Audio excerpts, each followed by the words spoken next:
The text message arrived while I was reviewing quarterly reports in my office overlooking Boston Harbor.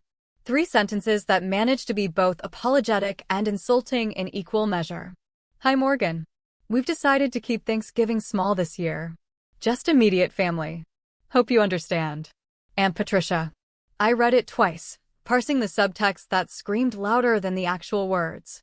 Immediate family. As if I wasn't immediate family. As if being my uncle's niece by blood somehow didn't count because I didn't fit their definition of success. My name is Morgan Blake. I'm 28 years old, and I'd just been uninvited from Thanksgiving by the family that had spent the last 3 years making sure I understood exactly where I ranked in their hierarchy. The irony was sharp enough to cut. I was sitting in my corner office at Meridian Analytics, where I'd worked my way up from junior analyst to senior director in 5 years. The company car sitting in my reserved parking spot 17 floors below was actually a Tesla Model S that came with my compensation package. My salary, including bonuses and stock options, had crossed into territory that would make my aunt's jaw drop. But they didn't know that. Because I'd learned early that my aunt's family measured worth in visible displays of wealth, and I'd chosen to live quietly.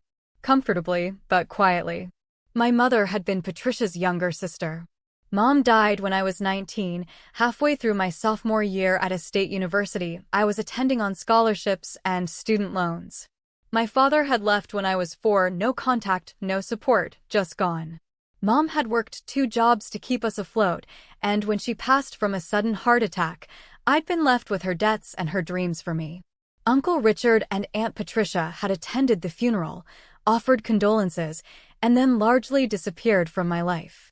Until 3 years ago, when Patricia called out of nowhere, saying family was important, that they wanted to reconnect, that I should come to Thanksgiving dinner. I'd been surprised but touched. I'd gone to their home in Wellesley, a sprawling colonial that screamed old money and new renovations. And I'd met my cousins properly for the first time since childhood. Vanessa was 26, 2 years younger than me, and had never held a job in her life. She was finding herself through a series of expensive hobbies funded by her parents. Last year it was oil painting. This year it was artisanal pottery. Next year would probably be something equally expensive and equally abandoned once the novelty wore off. Bryce was 30, for years my senior, and worked at his father's commercial real estate firm in a position that seemed to involve mostly golf and client dinners. He drove a Porsche he referred to as his baby and wore watches that cost more than most people's annual rent. That first Thanksgiving, I'd shown up in my 5-year-old Honda Civic, wearing a dress from Target, carrying a store-bought pie because I'd been working late and didn't have time to bake. I'd felt their eyes cataloging everything. My car. My clothes. My contribution. Finding me lacking.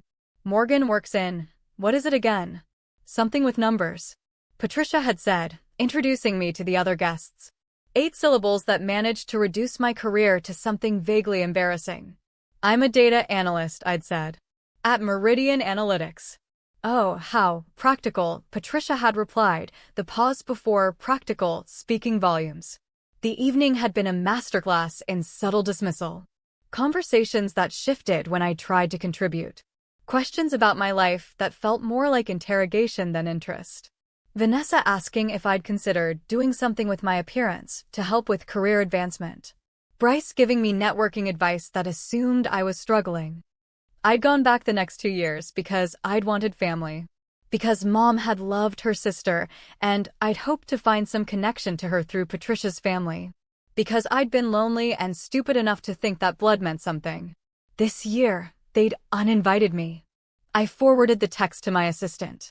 Jenna, can you clear my calendar for November 28th? I'm taking the day off. Her response came back immediately. Done. Everything okay? Everything's fine. Just changing plans. I spent Thanksgiving weekend at a spa resort in Vermont. Massages and good food and blissful silence. No questions about my job prospects. No comments about my car or clothes or life choices. Just me, a fireplace, and a stack of books I'd been meaning to read. I posted exactly 1 photo to social media. Me in a plush robe, mountain views through the window, champagne on the side table. Caption: grateful for quiet spaces and good books. Happy Thanksgiving. Patricia commented, lovely. Glad you found somewhere nice to spend the holiday. As if she hadn't been the reason I wasn't at her table. The week after Thanksgiving, I returned to work to find an email from the CEO. Meridian was expanding our Boston office, and they wanted me to lead the new predictive modeling division. It came with another substantial raise, an expanded team, and a new title, Vice President of Advanced Analytics. I accepted immediately. The new position came with perks I hadn't expected. A larger office, an increased car allowance that meant upgrading to the newest Tesla model, and an invitation to represent Meridian at the Boston Business Excellence Awards in December, where our company was being honored for innovation. You'll need to bring a guest, my CEO said. Spouse, partner, friend, whoever you'd like. Black tie event. Very high profile. I thought about who to invite. I'd been casually dating someone for a few months, but we weren't serious enough for this kind of event. My college roommate lived in Seattle now. My closest friend from work had a family commitment that weekend. In the end, I went alone. Sometimes you're your own best company. The awards ceremony was at the Four Seasons. I wore a black gown I'd bought specifically for the occasion, designer, elegant, the kind of dress that made me feel like I'd arrived. My hair was professionally styled. A car service picked me up from my new apartment in the Seaport District, a 2-bedroom with floor-to-ceiling windows that had cost me 3 months' salary just for the security deposit. I was standing near the bar, champagne in hand, when I heard a familiar voice. Morgan. I turned to find Bryce staring at me, his expression confused. He was in a tuxedo, his arm around a woman I didn't recognize. His date, presumably. She was blonde and bored-looking, scrolling through her phone. Bryce. Hi. What are you doing here? I'm here for the awards. You. Dad's company bought a table. Some charity thing tied to the business awards. He looked around as if trying to place me in this context. Are you working the event? The question landed exactly as he'd intended it. Working the event. As if I were catering staff or coat check. As if I couldn't possibly be here as a guest. I'm here with Meridian Analytics, I said calmly. We're receiving the Innovation Excellence Award tonight. Oh, that's nice. Are you helping with the presentation? I'm accepting the award on behalf of our company. I'm the VP of Advanced Analytics. His face went through several expressions rapidly. Confusion. Disbelief. Recalculation. You're a VP? Since when? The promotion was finalized last week. But you're an analyst. You work with spreadsheets. I analyze predictive models and lead a team that helps Fortune 500 companies make billion-dollar decisions based on data. The spreadsheets are just one tool. His date looked up from her phone, suddenly interested. Wait, you work at Meridian? My brother interviewed there. He said they only hire like the top 1% of candidates. We're selective, I agreed. Bryce's jaw tightened. I didn't realize you'd done so well for yourself. There was no reason you would. We don't really talk about our careers when I see your family. Well, Mom and Dad will be excited to hear this. They're here somewhere. Dad's company sponsored one of the tables. We should find them, tell them you're here. I'm sure I'll run into them. No, really, they'd want to know. Mom was just saying at Thanksgiving how she hoped you were doing okay. She felt bad about the holiday being small this year. I sipped my champagne and said nothing. Let him hear his own words. Let him realize that small had meant without you, and that felt bad had been performed rather than real. I should get back to my table, I said. Enjoy your evening, Bryce. I walked away before he could respond. Found my seat at the Meridian table, surrounded by colleagues who respected me for my work rather than judged me for my perceived lack of status. The CEO's wife, Diane, leaned over. Friend of yours? Cousin. Sort of. He looked like he'd seen a ghost. He'd made some assumptions about my life. I just corrected them. She smiled. I know that look. My family did the same thing when I married Jonathan. Thought I was marrying above my station. Treated me like I was lucky to be included. Then Jonathan's company went public, and suddenly they all remembered how close we'd always been. What did you do? Kept my distance. Let them wonder. Eventually stopped caring whether they approved. She raised her glass. To living well as the best revenge. We clinked glasses. When Meridian's name was called, I walked to the stage with Jonathan and two other senior leaders. The lights were bright, the applause genuine. Jonathan gave the acceptance speech, thanking our team and our clients. Then he handed me the microphone. "I want to add something," I said, my voice carrying through the ballroom. 5 years ago, I graduated with significant student loan debt and no family support. I was told I should be grateful for any opportunity, that my background meant I'd have to work twice as hard to get half as far. Those people were right about the work. They were wrong about the limits. I saw Bryce in the crowd, his face pale. Saw Patricia and Richard at a table near the back, Patricia's mouth slightly open. Meridian gave me opportunity based on merit, not background. They promoted based on results, not pedigree. And they believed that talent comes from everywhere, not just the expected places. That's what innovation looks like. That's why we're standing here tonight. Thank you. The applause was louder this time. Real. As I walked off the stage, I felt lighter. Not because I'd proven something to Patricia's family, but because I'd said publicly what I'd been thinking privately for years. That I'd succeeded despite their dismissal, not because of their inclusion. After the awards, there was a reception. I was talking to a potential client when Patricia approached, Richard trailing behind her.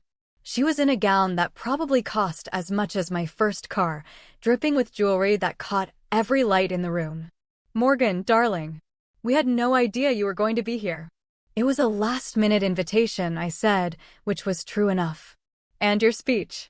So moving. We were just telling the Hendersons at our table that your family. Weren't we, Richard?" Richard nodded. "Very proud of you, Morgan." "Thank you. We should get together soon," Patricia continued. "Properly catch up. Maybe lunch next week. I'm pretty booked through the end of the year. New position means new responsibilities." Of course. But we must find time. Family is so important. In fact, we're having a little holiday party in 2 weeks. Nothing fancy, just family and close friends. You should absolutely come. Bring a date if you'd like." I looked at her, this woman who'd uninvited me from Thanksgiving via text message, who was now gushing about family importance in front of people who could enhance her social standing. "I'll check my calendar," I said noncommittally. "Please do. Vanessa would love to see you. And Bryce, of course. He was just saying he wished he'd kept in better touch." "Was he?" "Absolutely. You know how family can drift apart. But we're going to do better about that. Starting now." The potential client I'd been speaking with, a woman named Sarah Chin who ran operations for a pharmaceutical company, cleared her throat delicately. "I'm sorry to interrupt, but Morgan, we should discuss the timeline for that proposal. Do you have a moment?" "Of course." I turned to Patricia. "Excuse me. Work." Patricia's smile tightened. "Certainly. We'll email you about the party." I walked away with Sarah, who steered me toward a quieter corner of the reception. "You looked like you needed an escape route. That obvious? I have a family like that too. The ones who ignore you until you're useful, then suddenly remember how much they love you." She handed me her card. "Let's talk about that proposal next week. But off the record? That speech was perfect. And watching your aunt's face during it was even better." The holiday party invitation arrived via formal card 3 days later. Heavy cardstock, engraved lettering, Patricia's flowing script adding a personal note. "So thrilled you can join us. RSVP by December 10th. I hadn't said I could join. But Patricia had apparently decided that my attendance was now mandatory, now that she'd seen proof I wasn't the struggling analyst she'd imagined. I almost declined. Almost sent a polite text saying I had other commitments. But something stopped me. Not spite, exactly. More like curiosity. I wanted to see how far Patricia would go to rewrite history now that the narrative had changed. I RSVP'd yes. No +1. Just me. The party was on December 18th. I spent the intervening weeks settling into my new role, managing my expanded team, and watching my bank account grow in ways that still felt surreal. The kid who'd eaten ramen for dinner 4 nights a week in college now had a financial advisor managing investments. The Friday before the party, I took myself shopping. Not at Target this time. Neiman Marcus. Saks. The kinds of stores where salespeople greeted you by name and brought you champagne while you browsed. I bought a cocktail dress in deep emerald green that cost more than my first month's rent had been. Shoes that were absolutely impractical and absolutely perfect. A clutch that was small enough to be elegant and expensive enough to be statement-making. Patricia's party started at 7. I arrived at 7:30, fashionably late, driving the Tesla that Patricia's family had never seen. The valet's eyes widened slightly when I pulled up. Nice car. Nice dress. The external markers that Patricia's world used to measure worth. I walked into the house I'd visited 3 times before, but this time I saw it differently. Still impressive. Still expensive. But no longer intimidating. Just a house. Just things. Proof of wealth, but not proof of anything meaningful. Patricia spotted me immediately. She glided over in a silver gown, her smile wide and warm in a way it had never been before. Morgan, you look absolutely stunning. That dress is exquisite. Is it Valentino? Yes. I thought so. I have excellent taste in these things. As if she'd chosen it. As if we were collaborators in sophistication rather than strangers connected by blood and mutual inconvenience. Come, you must meet everyone. The Ashfords are here, and the Kensingtons, and Senator Morrison with his wife. She paraded me around like a prize, introducing me to guests with a script she'd clearly refined. This is my niece, Morgan Blake. VP at Meridian Analytics. We're so proud of her. She's brilliant with all those complicated data things. Takes after her mother. My sister was always so smart. She'd never mentioned my mother before. Never acknowledged that Mom had worked herself to death trying to provide opportunities Patricia's family had been handed at birth. But now Mom was suddenly a point of pride, a genetic explanation for my success that somehow reflected well on Patricia. I smiled and made small talk and watched Patricia perform. Watched Vanessa hover nearby, her eyes calculating. Watched Bryce try to engage me in conversation about investment strategies, as if we were peers now, as if he hadn't implied I was event staff 2 weeks ago. Richard pulled me aside near the bar. Morgan, I want to apologize for losing touch after your mother passed. We should have done more. You did what you felt was appropriate at the time. Still, family should stick together. I'm glad we're reconnecting now. Are we reconnecting? Or are you making connections now that I'm professionally successful? His face flushed. That's not fair. Isn't it? I was family 3 years ago when I showed up in my old Honda. I was family when I brought a store-bought pie because I'd worked late. I was family last month when you uninvited me from Thanksgiving. My job title hasn't changed what family means.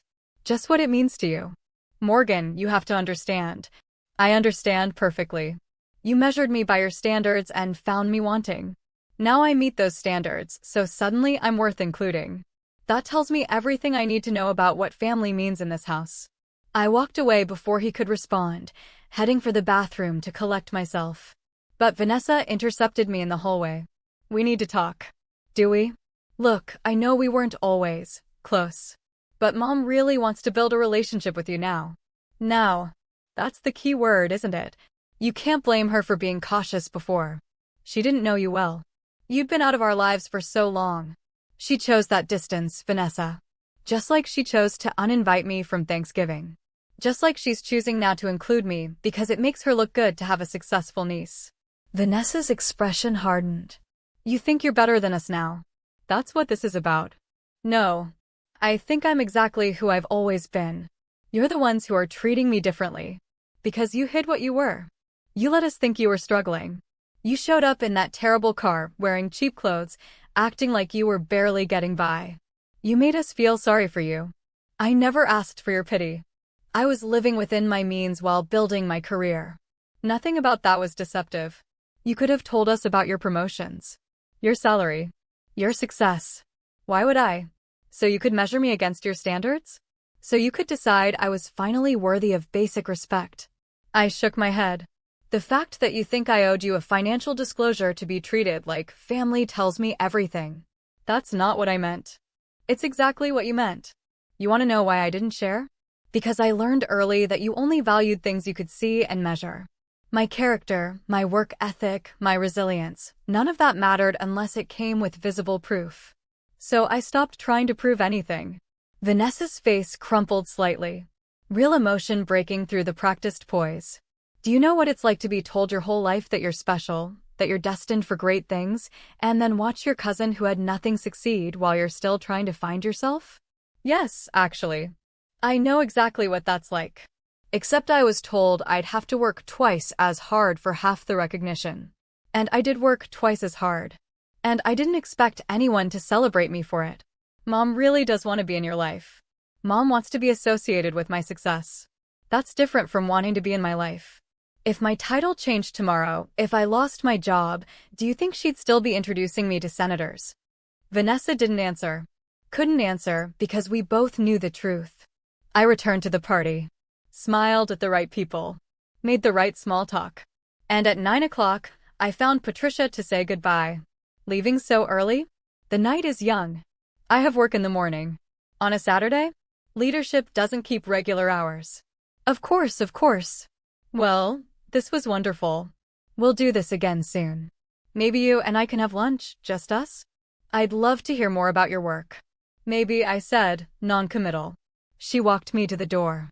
The Tesla was already waiting, the valet having brought it to the front. Patricia's eyes widened. Is this yours? Company car. Part of my compensation package. It's beautiful. I didn't realize Meridian was so generous. They compensate based on value provided.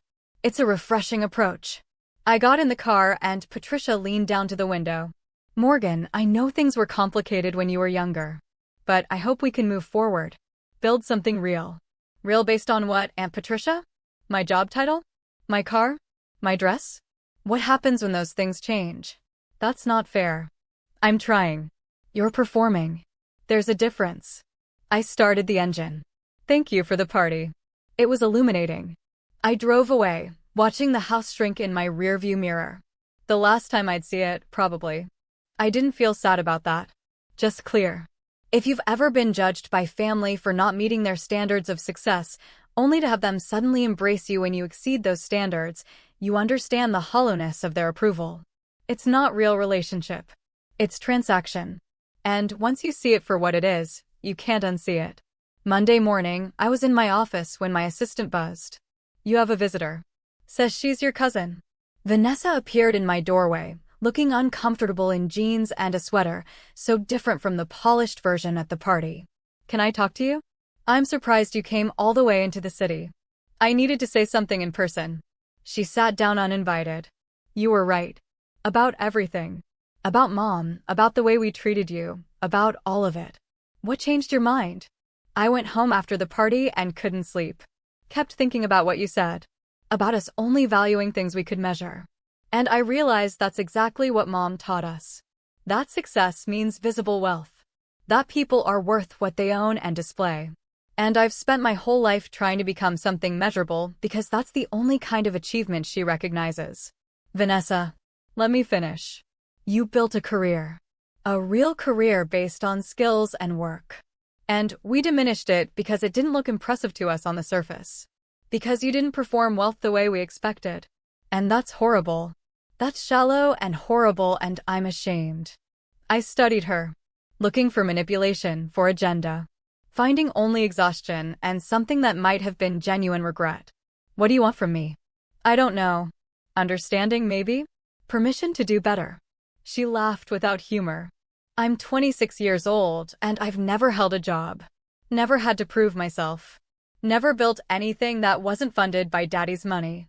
You're 2 years older than me, and you're a VP at a major company. That should make me jealous. Instead, it just makes me feel lost. So get unlost.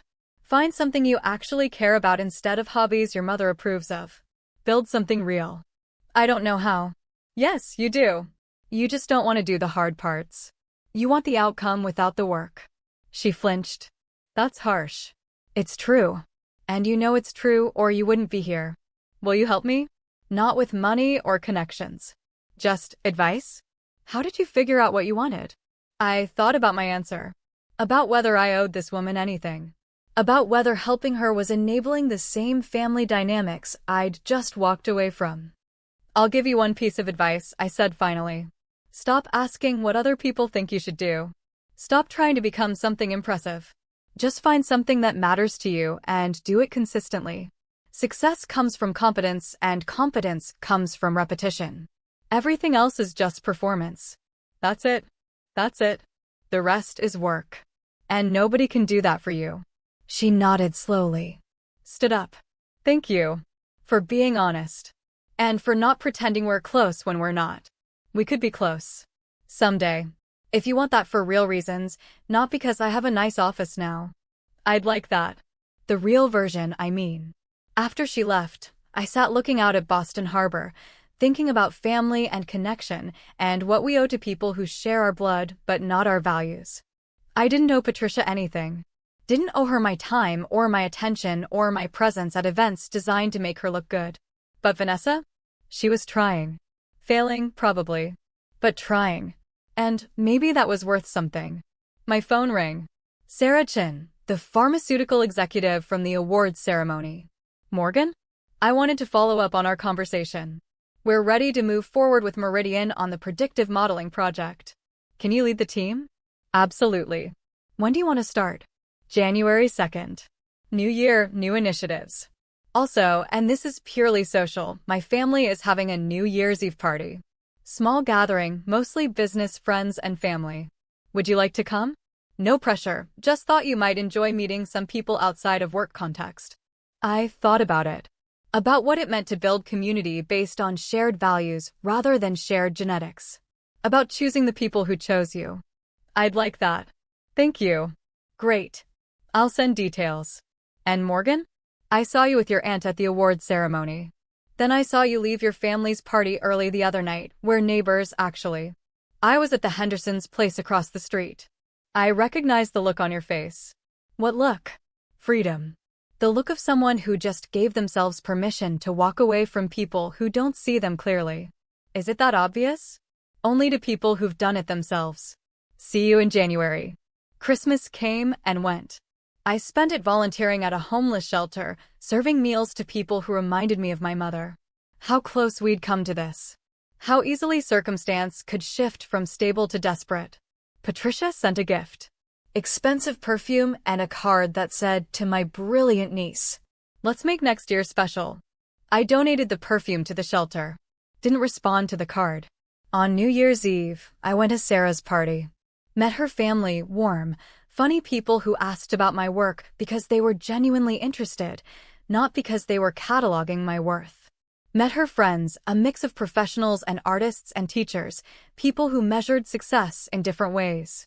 At midnight, standing on Sarah's deck overlooking the Charles River, watching fireworks bloom over the water, I felt something shift. A year ago, I'd been looking for family in people who couldn't see me.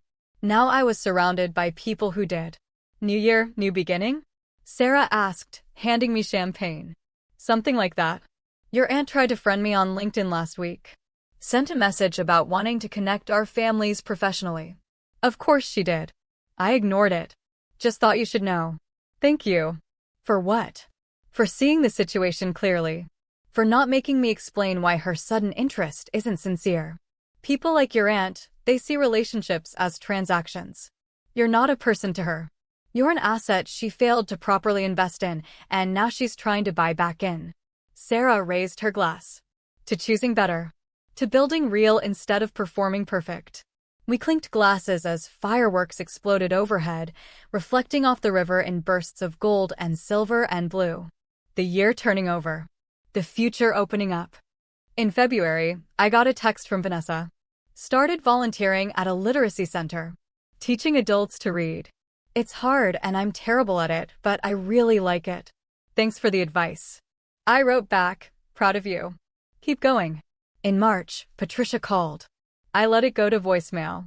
Listened to her message about wanting to have lunch, wanting to reconnect, wanting to be involved in my life. Deleted it without responding. In April, I got promoted again. Senior Vice President. My own division. A compensation package that made my college self's head spin. I didn't tell Patricia's family. Didn't post about it on social media. Just accepted the promotion and did the work and came home to my apartment overlooking the harbor. In June, Vanessa called. I got hired. Like, actually hired with a salary. At the literacy center. It's not much money, but it's mine. I earned it. That's amazing. Mom's horrified. She keeps asking when I'm going to get a real job. But this feels more real than anything I've done before. Then keep doing it. Will you come to dinner? Like, actually come to my place, not Mom's house. I want you to meet the people I work with. They're nothing like our family. I'd like that. We had dinner at Vanessa's tiny apartment in Cambridge. She'd moved out of her parents' house, living on her small salary, learning to budget and cook and exist without the financial cushion she'd always known. Her coworkers were there, teachers and social workers and people who'd chosen purpose over profit. This is my cousin Morgan, Vanessa introduced me. She's brilliant with data and patient with family members who are figuring their lives out slowly. We ate pasta and salad and good bread. Talked about books and teaching methods and the satisfaction of work that mattered. Nobody asked about my car or my clothes or my salary. They asked about my life. On the way out, Vanessa hugged me. Thank you for telling me the truth when I needed it. You did the work. I just pointed you toward it. Still, I'm sorry for how we treated you. How I treated you. You deserved better. We both deserved better. I'm glad we're getting there. 2 years after the Thanksgiving text, Patricia called again. This time I answered. Morgan. I'm so glad you picked up. Hi, Aunt Patricia. I wanted to invite you to Thanksgiving. I know we've had our differences, but family is important. I'd really like you to be there. Will it be immediate family only again? Silence. Then, carefully, that was a difficult time. We were managing a lot of dynamics. You were managing your embarrassment about my perceived lack of success. Be honest. That's not. I never meant for you to feel excluded. But I was excluded. Specifically and intentionally. And the only reason I'm being included now is because my exclusion no longer fits the narrative you want to present. Morgan, please. I'm trying to make amends. Are you? Or are you trying to erase what happened so you don't have to feel uncomfortable about it? I want us to be family. We are family. We'll always be family by blood. But that doesn't mean I owe you my presence. That doesn't mean I have to accept invitations from someone who made it clear I wasn't wanted when I didn't meet your standards. What can I do to fix this? I thought about her question. About what would actually repair the damage. About whether repair was even possible or desirable. You can't fix it, Aunt Patricia. You can only learn from it. You can treat the next person who doesn't meet your expectations with basic dignity. You can value people for who they are rather than what they display. You can recognize that your standards are arbitrary and often harmful. But you can't fix what you did to me. That's done. So you'll never come to Thanksgiving again? I didn't say that. I said you can't fix the past. The future is undecided. Does that mean? It means I'll think about it. And I'll let you know. I hung up. Stood in my apartment, looking out at the city I'd built my life in. The life Patricia had dismissed as insufficient. The life I'd built despite her dismissal. Thanksgiving came. I spent it at Sarah's house with her family and Vanessa, who'd been invited as my guest. We ate too much and laughed and talked about nothing consequential. It was perfect. I posted one photo. Me and Vanessa, smiling, glasses raised. Caption: grateful for family who choose to see clearly. Patricia commented, beautiful photo. You two look so happy. I didn't respond. Didn't need to. The photo said everything that needed saying. Years later, people ask me if I ever reconciled with Patricia. The answer is complicated. We're not estranged. We're not close. We exist in the space between, connected by blood and history and the understanding that some relationships are built on transaction while others are built on truth. Patricia still sends gifts at Christmas. I still donate them. We still exchange pleasantries at family events I occasionally attend. But the performance is over. She knows I see her clearly. And that clarity creates a distance no amount of holiday cards can bridge. Vanessa and I have dinner monthly. She's married now to a teacher she met at the literacy center. They have a small house in Somerville and a baby on the way. She's happy in a way Patricia never taught her to value. Happy without performance. Happy without measure. That's what walking away from Thanksgiving taught me. That family isn't about who shares your genes. It's about who shares your values. It's about who sees you clearly when you're not performing success. It's about who stays when the car is old and the dress is cheap and the pie is store-bought. The people who only show up when you're shining were never really there at all. And learning to see that difference? That's worth more than any Tesla or title or invitation to a party designed to display rather than connect. If stories like this feel familiar, if you've ever been measured by family and found wanting, if you've ever had to prove your worth to people who should have valued you without condition, know this. Their standards were always arbitrary. Their measurement was always flawed. And your worth was never actually in question. You just needed to find the people who already knew that.